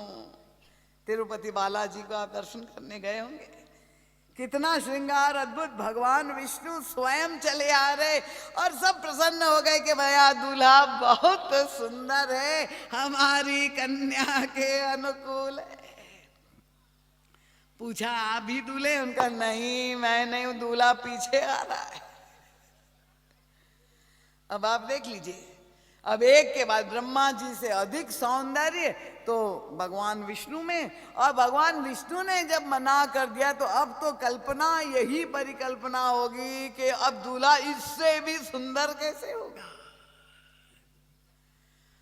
और जहां पीछे, सबसे पीछे देखा कि भगवान शंकर के सारे गण और शिवजी का जो स्वरूप देखा, तो वो दर्शन करना तो दूर, प्राण बचा करके बच्चे भागे, लौटे अपने घरों को दौड़ते हुए। उन्होंने कहा कि ये बारात नहीं है, ये तो लगता है यमराज की सेना आ गई है, यम की धार की धाव बरिया था। गोस्वामी तुलसीदास जी ने कहा, बच्चे भागे प्राण करके। उनका इनका दर्शन करने के बाद कोई जिंदा जीवित रहेंगे तब तो हम विवाह करेंगे। जितने भी अशगुन हैं, वो सारे अशगुनों को साथ में लेकर भगवान शंकर विवाह करने के लिए जा रहे हैं। जितने भी शिव भक्त हैं, यहां ध्यान से कथा सुन लीजिए, क्योंकि हम लोग भी जब भी कोई मांगलिक कार्य करने जाते हैं तो शगुन शास्त्र में बड़ा विचार करते हैं कि भाई सारे शगुन के रास्ते में हो दर्शन, तो कहेंगे कि हाँ भाई चलो अच्छा हमारा संकल्प पूरा होगा, कार्य सिद्धि होगी। पर भगवान शंकर तो विवाह करने के लिए जा रहे हैं और सारे अशगुनों को साथ में लेके। एक कान्हा ही दिखाई दे तो कहेंगे बाप रे, सुबह उठते किसका मुंह देख लिया, अब दिन खराब होगा। और ये अशगुनों का समूह। अब परम पूज्य हमारे गुरुदेव पहुंच गए इंटरव्यू लेने भगवान शंकर से क्योंकि हम सब तो बहुत डरते हैं अशगुन से। भले हम अपने आप को शंकर जी के भक्त कहे, पर जहां अशगुन आते हैं वहां हम लोग विचलित हो जाते हैं। इसलिए हम सबके हितार्थ, हम सबके कल्याणार्थ हमारे गुरुदेव पहुंच गए शिव जी से, उनसे कहा कि महाराज ये क्या आप सारे अशगुन, विवाह करना परम मंगलमय कार्य, और आप ये सारे अशगुन ले करके जा रहे हैं विवाह करने। और भगवान शंकर ने जो उत्तर दिया वो तो हमारे गुरुदेव ही सुन पाए। देखिए पूरे अध्यात्म में कहीं नहीं मिलेगा। महाराज जी का साहित्य आप अवश्य पढ़े रामचरितमानस के साथ। अब सबसे प्रार्थना है, भवानी शंकरो वंदे नाम का एक ग्रंथ है, शिव विवाह नाम का एक ग्रंथ है, छोटी सी पुस्तिका, जरूर पढ़े। क्योंकि आपको ये सारे प्रकाश, छोटे छोटे सूत्र मिलेंगे जो आपके जीवन में एक अच्छी दिव्य दिशा आपको दे सकते हैं अवसर आने पर। भगवान शंकर ने कहा ये आप ना समझ रहे अशगुन है, मेरे लिए तो यही सबसे बड़े शगुन है। महाराज ने पूछा कैसे, ये कैसे शगुन हो सकते हैं? तो स्पष्ट रूप से भगवान शंकर ने कहा देखो, अगर घर से निकलते हैं और कोई शगुन सुंदर होता है तो व्यक्ति प्रसन्न हो जाता है, चलो बहुत अच्छा शगुन हो गया। पर अगर भूले ना भटके कोई अशगुन हो गया, किसी ने छींक खा ली, छींक को बड़ा अशुभ मानते, और कुछ लोग तो बिल्ली ने रास्ता काट लिया। एक बार हम जा रहे थे बंबई में, बड़ी तेजी से जा रहे थे, अचानक जो है हमारी गाड़ी के ड्राइवर ने गाड़ी रोक दी। मैंने कहा क्या हुआ भैया? उनका माँ आपने देखा नहीं, बिल्ली ने रास्ता काट लिया है। तो क्या होता है? उनका ये अशगुन है। मैंने कहा तो क्या करे? उनका कुछ गाड़ियों को निकल जाने दीजिए, फिर हम लोग निकलेंगे। मैंने कहा ये तो कितनी अमंगल की भावना है कि अशगुन हो तो दूसरे का हो, हम बच जाए। ये तो पूरी स्वार्थ परक वृत्ति है कि दूसरे का भले अमंगल हो पर हमें ना हो, क्योंकि उसने तो देखा ही नहीं है। पर जो आपके प्रारब्ध में है वो तो कोई भी बदल नहीं सकता। तो भगवान शंकर हमें जो दृष्टि देते हैं, शिव जी को जल चढ़ाना, बेलपत्र चढ़ाने के साथ शिव जी ने जो शिक्षा दी है वो हमें जीवन में उतारना चाहिए। छोटी छोटी बातें। महाराज जी ने पूछा, उनका यही मेरे लिए शगुन है। महाराज जी ने कहा कैसे? भगवान शंकर ने कहा देखो, जब कोई अशगुन होता है तो व्यक्ति को डर होता है और सहसा मुख से निकल जाता है, हे राम अब क्या होगा? उनका जिस घटना से राम की स्मृति हो जाए वो ही सबसे बड़ा शगुन है मेरे लिए। इसीलिए यही शगुनों को इसको मैं शगुन मानता हूं। तो राम क्या है? जो परम मंगलमय है, जो आनंद सिंधु सुख राशि, सीकरते त्रैलोक्य सुपासी, सो सुख धाम नाम रामा अखिल लोक दायक विश्रामा। जहां राम नाम लेने से ही विश्राम मिल जाता हो, उनका जो परम मंगलमय है, जो आनंदमय है, जो घटना हमें राम से जोड़ दे उससे बड़ा मंगल और कुछ नहीं हो सकता। समझ में आ गया? तालियां कमजोर है इसका मतलब अभी आप लोगों को विश्वास नहीं हुआ है। अब मार्ग में जब कोई अशगुन होंगे, यहाँ कथा सुनने आते हुए मशगुन होंगे तो रुक जाएंगे कि चले आएंगे? सब लोग चले आएंगे। कोई रुक जाने वाला हो तो हाथ ऊपर करे। सब चले आएंगे ना, कितना ही अशगुन क्यों ना आए, पर अगर राम कथा तक हमें पहुंचना है तो इससे मंगल और कुछ हो ही नहीं सकता हमारे जीवन में। अब ये शिवत्व की दृष्टि, शिव जी की पूजा, ये क्यों हमारी सुनैना जी ने ये शिव महिमा पर कथा की कि पहले हम शिव को समझे तब तो हम शिव पुराण का आनंद ले। पहले शिव का स्वरूप के द्वारा संदेश क्या है, उनका जो श्री विग्रह है, उनकी जो लीला है, वो क्या हमें शिक्षा प्रदान करती है। अब भगवान शंकर जा रहे हैं विवाह करने। और बालक दौड़ करके आए। माताओं ने पूछा क्या इतने घबराए हुए रोते हुए? उन्होंने कहा क्यों, बारात कैसी है? उनका जम की धार, ये यमराज की सेना है। उनका दूल्हा कैसा है? तो उनका दूल्हा तो बिल्कुल पागल है। पागल क्यों किया उसने? क्या कोई गाली गलौज कर दी? तो कि नहीं, बर बौरा बसा असवारा, बूढ़े बैल पर शादी करने आया, ये पूरा पागल है। पर मैना को लगा कि नहीं नहीं, सांत्वना दी बच्चों को कि ऐसा नहीं हो सकता, बच्चे नहीं जानते हैं, ऐसा कुछ देख लिया होगा, डर गए जल्दी से। वे बड़ी खुश हो करके मैना शुभ आरती सवारी, परिछन चली हरि ही हर्षानी। मैं किसका परिछन करने जा रही हूं? हर का परिछन करने जा रही हूँ। सोने का थाल दीपक जो है आरती लगा करके और अपने जामाता का जहां पर स्वागत करने, परिछन करने, द्वार छार करने के लिए पहुंची। और गोस्वामी जी कहता कि मैं क्या लिखा कि मैना को क्या दिखाई दिया? उनका विकट वेश रुद्र ही जब देखा। कल्पना तो शिव की थी कि परम मंगलमय ये शिव आ रहे, पर दिखाई क्या दिया? रुद्र का दर्शन हो गया। विकट वेश रुद्र ही जब देखा। और तब वो अभी तक जो सांत्वना दे रही थी, वो मैना ने वही आरती पटक दी, दिए बुझ गए और चिल्लाने लगी, रोने लगी, चिल्ला चिल्ला कर कहने लगी मर जाऊंगी, पर इस पागल बर से विवाह नहीं करूंगी। वहां पहाड़ पर्वत से कूद जाऊंगी, आग में जल जाऊंगी, समुद्र में कूद जाऊंगी, पर इस पागल पति से विवाह नहीं करूंगी। और तब वो तो स्वागत करने के स्थान पर वहीं पटक करके चली गई। भगवान शंकर प्रतीक्षा कर रहे दूल्हा कि मेरा स्वागत हो।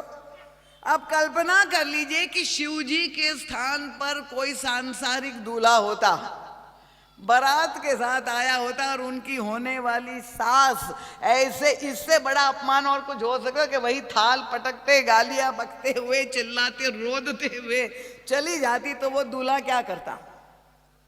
क्या करता? आप देख लीजिए, अगर आप लोगों को पुत्र हो, कोई सासे बैठी हो और आपके पुत्र की शादी हो और उनका स्वागत ऐसे हो, तो आप लोग क्या करें?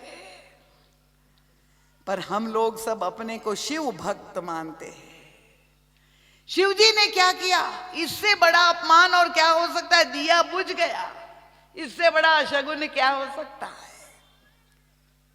इस भव को समझना। महाराज श्री कहते हैं भगवान विष्णु आए दिए से, महाराज बता दीजिए अब क्या करना है। मैंने तो पहले ही प्रार्थना की थी महाराज एक दिन थोड़ा कपड़ा पहन लेते, थोड़ा लपेट लिया होता कटी वस्त्र, पर आप तो नंग धड़ंग। अब बताओ क्या करना है? अब हम लोग होते तो कहे चलो रिटर्न, तुरंत ही यू टर्न करे, वापस जाओ, विवाह संबंध तोड़ दे करके हम नहीं शादी करेंगे, इससे बड़ा अपमान। फिर भगवान शंकर का स्वभाव कितना विलक्षण, पहले तो विवाह के लिए प्रस्तुत ही नहीं थे, नहीं करेंगे। और अब जब वो बारात लेके दूल्हा वेश में आएंगे, उन्होंने कहा अब हम यहां से विवाह करके ही जाएंगे, अब हम नहीं वापस जाएंगे। कहां जाना है? उनका चलो भाई जनवासे में चलते। भगवान शंकर अपमानित नहीं अनुभव कर रहे, इतना बड़ा अनादर कर रहे, उनको बुरा नहीं लग रहा है। परम पूज्य महाराज श्री पहुंच गए फिर शंकर जी के पास।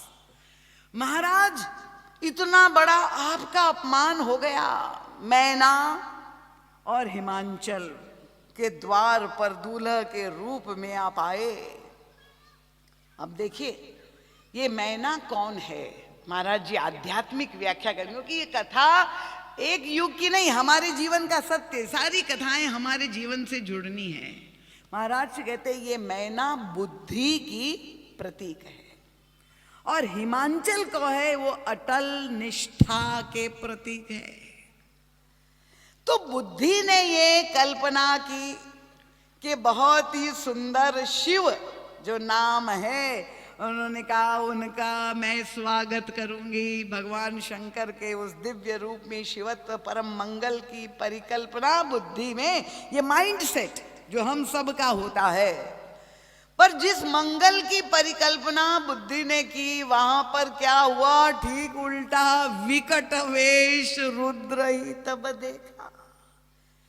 भयंकर रूप भगवान शंकर का सामने आ गया। तो बुद्धि निर्णय नहीं कर पाई। यही बुद्धि की विडंबना है कि सुंदर कल्पना हम जहां करें और प्रतिकूल घटना जब जीवन में हो तो बुद्धि असमंजस में पड़ जाती है। क्यों? क्योंकि बुद्धि ये नहीं समझ पाई कि शिव भी वही, हर भी वही और रुद्र भी वही, सब शिव के ही रूप है। और तब अब क्या हुआ?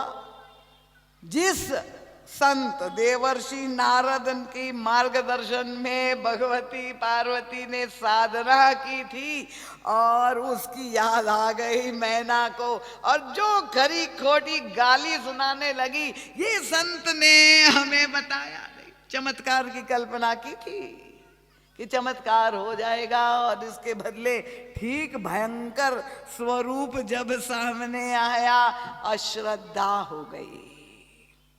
जो हमने सोचा था क्या इस पागल वर के लिए मेरी कन्या से इतना तपस्या करवाई। उन्होंने कहा बांझ की जाए प्रसव की पीड़ा। देवर्षिनाथ क्या जाने, खुद तो विवाह नहीं किया, किस तरह से मेरी कन्या को भरमा दिया, इतने खरी खोटी सुनाई। अश्रद्धा हो गई। और तब भगवान शंकर तो जनवासे में चले गए। पर मैंने कहा ना, जब वो वहां गए तो हमारे गुरुदेव पहुंच गए इंटरव्यू लेने। महाराज इतना बड़ा अपमान आपने कैसे सह लिया? अब शिवजी की दृष्टि, शिवजी ने कहा ये अपमान नहीं, ये तो मेरा स्वागत हुआ है। स्वागत कैसे हुआ? उनका कि मैं अनादि कवि, कल मैंने आपसे कहा था भगवान शंकर ने ये रामचरितमानस की रचना की और कविता में 9 रस होते हैं। जैसे भोजन जो हम करते हैं उसमें 6 रस होते हैं, 6 प्रकार के रस भोजन में भी होते हैं। इंदौर वासी तो प्रसिद्ध है यहाँ का भोजन कि तीखा भी होगा, खट्टा भी होगा, पर मीठा अवश्य हर भोजन पदार्थ में होगा। यहाँ चाहे नमकीन हो, चाहे जो भी हो। तो 6 प्रकार के रस भोजन में होते हैं। तिक्त भी होता है, कटु भी होता है, अम्ल भी होता है। ये जैसे भोजन में 6 रस होते हैं, वैसे साहित्य में 9 रस होते हैं। 9 रस कौन से हैं? एक होता है जैसे आप लोग हास्य कवि सम्मेलन है कि नहीं, कपिल का शो, हास्य रस है, श्रृंगार रस है, शांत रस है, करुण रस है, वीर रस है, विभत्स रस है, रुद्र रस है।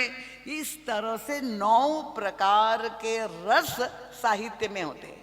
जब कोई भी ग्रंथ, कोई लेखक हो, कोई साहित्यकार हो, लेखिका हो, कवियत्री हो, तो जब आप किसी भी विषय पर लिखते हैं, कोई वीर रस की कविता सुनाता है, शिव मंगल सिंह जी सुमन ने जब वो लिखी है राम की शक्ति पूजा, वीर रस से भरी हुई, कोई हास्य रस की कविता सुनाता है, तो अलग अलग प्रकार के रस होते हैं। भगवान शंकर ने कहा मैं अनादि कवि और मेरी बारात में 9 रस साथ में चल रहे थे, पूर्ण कवि है। और इसलिए जहां पर थाली पटकी और चिल्लाने लगी मैना, भगवान शंकर ने कहा विभत्स रस का स्वागत हो गया। जहां वो रोने लगी जोर जोर से, भगवान शंकर ने कहा करुण रस का स्वागत हो गया। तो उस प्रतिकूलता में भी भगवान शंकर को रस की प्राप्ति हो रही है। यह दृष्टि जो शिव जी की है कि चाहे घोर प्रतिकूलता हो, विपरीतता हो, जिसने शिव जी की पूजा की हो, शिव को अपना आराध्य मानता हो और प्रतिकूलता आने पर जाके आत्महत्या कर ले, इसका मतलब उन्होंने शिव जी को नहीं समझा, शिव जी का वर्ण नहीं किया, शिव जी को तत्व को धारण अपने जीवन में नहीं किया। तो प्रतिकूलता में, और तब क्या हुआ, बुद्धि, हमारी बुद्धि भी मैना की तरह भ्रमित हो जाती है, क्योंकि हमने परम शिव इतनी साधना की और शिवत्व की कल्पना की और सामने रुद्र आ गया।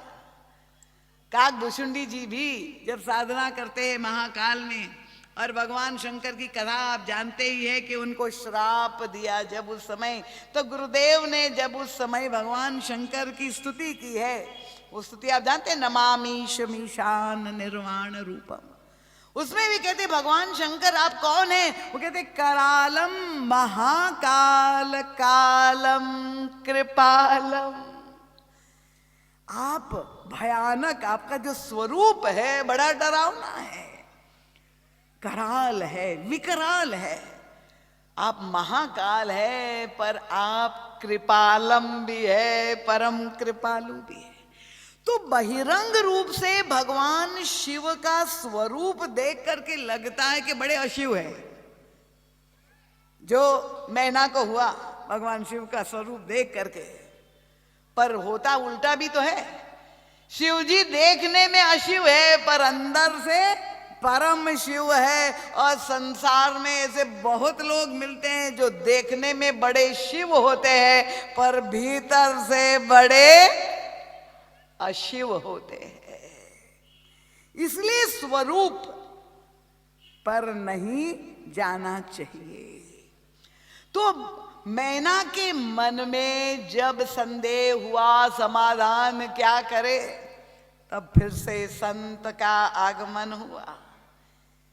ये विवेक कौन दे सकता है? जब बुद्धि भ्रमित हो जाती है तो गोस्वामी तुलसीदास जी ने मानस के बाल कांड में कहा, एक ही उपाय है, बिनु सतसंग विवेक न होई, और राम कृपा बिनु सुलभ न हो।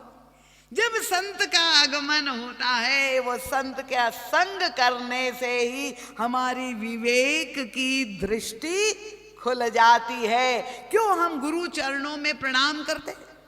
गोस्वामी जी ने जब गुरु वंदना लिखी, गुरुदेव को शिव के रूप में देखते, तो वो यही तो लिखते हैं कि गुरु पद रज मृदु मंजुल अंजन, गुरुदेव के चरणों की रज हम नेत्रों में लगाए, नयन अमीय दृग दोष विभंजन, ते ही करी विमल विवेक विलोचन। गुरुदेव के चरणों की रज में वो चमत्कार है। महाराज जी से किसी ने पूछा था कि वो रज को हम अंजन बना के लगाए, इसका मतलब क्या हुआ? ये अंजन क्यों लगाया जाता है? कि अगर हमारी दृष्टि कमजोर है तो और हमारे नेत्र की ज्योति बढ़े, हमें और दृश्य स्पष्ट दिखाई दे, इसलिए अंजन लगाते हैं। तो महाराज जी से पूछा कि ये गोस्वामी तुलसीदास जी ने कहा गुरु पद रज मृदु मंजुल अंजन, अरे धूल को आंख में लगाएं तो ये तो संसार में अगर कोई धूल पड़ जाए आंख में तो क्या होगा? महाराज जी ने कहा सांसारिक धूल आंख में पड़ जाए तो खुली आंखें भी बंद हो जाएगी, पर गुरु चरणों की रज आंख में लग जाए तो बंद आंखें भी खुल जाएगी। ते ही करी विमल विवेक विलोचन। ये गुरु जो शिव रूप है वो हमें दृष्टि प्रदान करते हैं। ये शिवत्व का दर्शन, भव संसार को कहा गया और भव भगवान शंकर को कहा गया। क्यों? क्यों संसार का जो स्वरूप है वही भगवान शंकर ने अपने श्रृंगार में वो भयानकता लगता है, वो विकरालता सारी समेट ली। क्या वो नहीं चाह सकते थे कि हीरे माणिक मोती पहने? पर उन्होंने सर्प बिच्छू मुंडमाल को श्रृंगार बनाया। और जिसको महान अशिव मानते हैं, स्मशान में जाते तो स्नान करना पड़ता है, वो भगवान शंकर उसी को अपने शरीर में जब लगाते वो राख, तो वो विभूति बन जाती है। तो महाराज श्री कहते हैं कि यही मैना की समस्या है। मैना बुद्धि का प्रतीक है। तो बुद्धि भ्रमित हो जाती है घटनाओं को, संसार में होने वाली घटना को, विकरालता को देख करके। जैसा मैना आत्महत्या करने के लिए तत्पर हो गई, ऐसे हम लोग भी आत्महत्या करना प्रस्तुत हो जाते। पर अब ये शिव महिमा की कथा जितने लोगों ने सुन ली है, अब आत्महत्या करेंगे? कोई करने की विचार हो तो हाथ ऊपर करे। नहीं करेंगे, क्योंकि ये जो संसार का विकराल रूप है, जब हमारे पास श्रद्धा की दृष्टि होगी, भव भव विभव पराभव कारिणी। भगवान शंकर तो संहार के देवता है। किसी ने मुझे कहा, निधि मां केदारनाथ में कुछ वर्ष पहले जब वो घटना घटित हुई थी, जब सब धुल गया, सब सफाया हो गया, सबने कहा बताइए हजारों लोग गए थे तीर्थ यात्रा करने, मां ये अनर्थ क्या हो गया?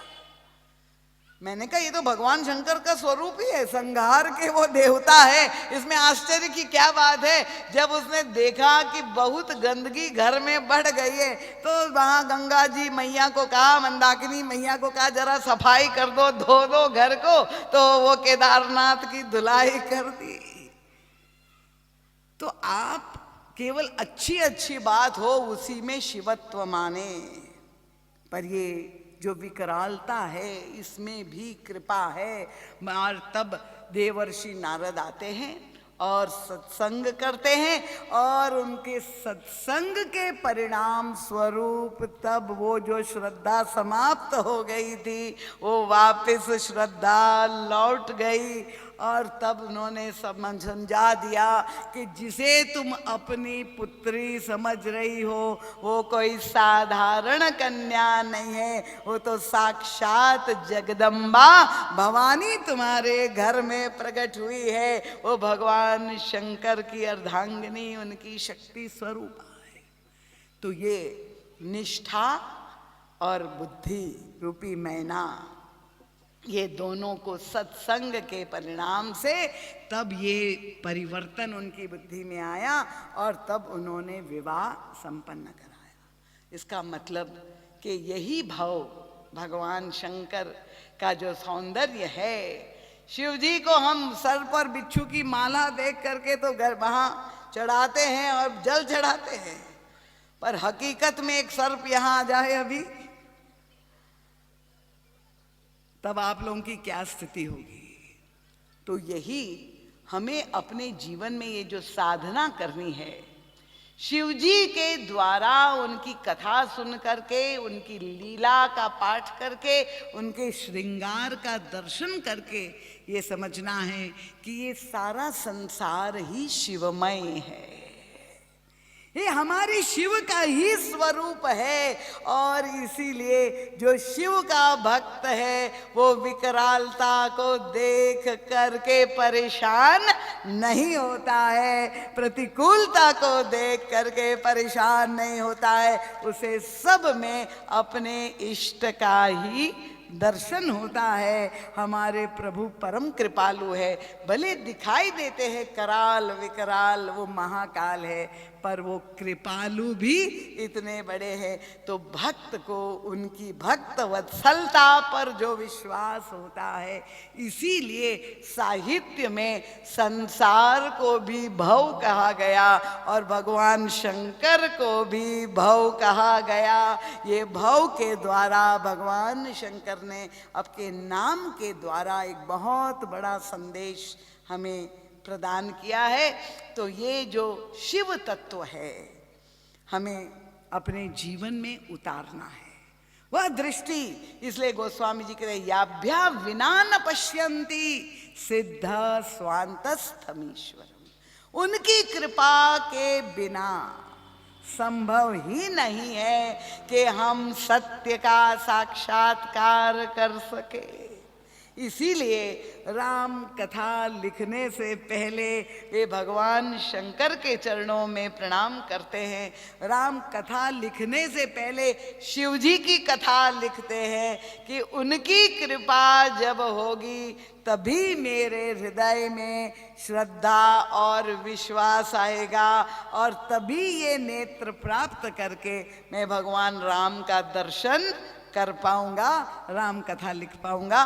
तो ये जो भगवान शिव का चरित्र है बड़ा विलक्षण है, उस पर चर्चा आगे आने वाले 5 दिनों में करेंगे। समय बहुत आपका मैंने ले लिया, पर आप लोगों ने शांति पूर्वक श्रवण किया, तो यही आपसे अनुरोध है कि आप को अगर कथा में आनंद आया, जैसे आप अपनी भावनाएं व्यक्त भी कर रहे हैं दिन में भी और प्रश्न भी अनेक आए हैं, जितने मेरे पास संभव होंगे रोज आपके जिज्ञासाओं का भी मैं समाधान कथा के अंतर्गत भी करूंगी। पर आप लोग भी अन्य लोगों को जिनको सूचना नहीं मिली है सुदूर तक, उन सबको आप अपने मोबाइल फोन जो अभी तक बंद रखा है उसको आप खोल करके उसका सदुपयोग करके और प्रत्येक भक्त अपने साथ 10-10 श्रोता को और ले आए तो निश्चित रूप से ये पूरे प्रांगण में जितने भी लोग आ सके वो लाभ ले सके। और ये जो आपके सामने यंत्र है तो उसका भी आपको बता दें कि चैनल के माध्यम से टीवी में आप ये कथा का जब प्रसारण होगा तो आप उसका भी दर्शन लाभ ले सकेंगे। वो चैनल का जो आईडी है वो आपको कल बता दिया जाएगा कि जिस चैनल में जाके आप लाइक और सब्सक्राइब करें तो YouTube में आपको ये पूरी कथा फिर से सुनने का जो है ये सौभाग्य प्राप्त होगा। इन शब्दों के साथ आप सबके प्रति बहुत बहुत साधुवाद। इतनी शीतकाल में भी आप लोग आए, वास्तव में आप सभी साधक हैं। सबके चरणों में बार बार नमन वंदन और प्रणाम करती हूँ। रामायण जी की अभी आरती होगी, आरती करके प्रसाद लेकर के आप भगवत चिंतन करते हुए अपने घरों को लौटेंगे और कल फिर भगवान की जैसी कृपा होगी फिर यहाँ पर समय पर एकत्रित होंगे और अनुकूलता होगी तो राम कथा का रस यहाँ प्रवाहित होगा, शिव महिमा की चर्चा होगी, भगवान के नाम का जय घोष पूरे उत्साह से करे कि ये भोलेनाथ तक महाकाल तक ये आपके जय घोष जाना चाहिए। ठीक है, बोलिए सियावर रामचंद्र भगवान की, बोलिए महाकाल महाराज की, पूज्य पाद गोस्वामी तुलसीदास जी महाराज की, बोलिए संत समाज की, भक्त समाज की, भारत माता की, सत्य सनातन धर्म की, बोलिए सद्गुरुदेव भगवान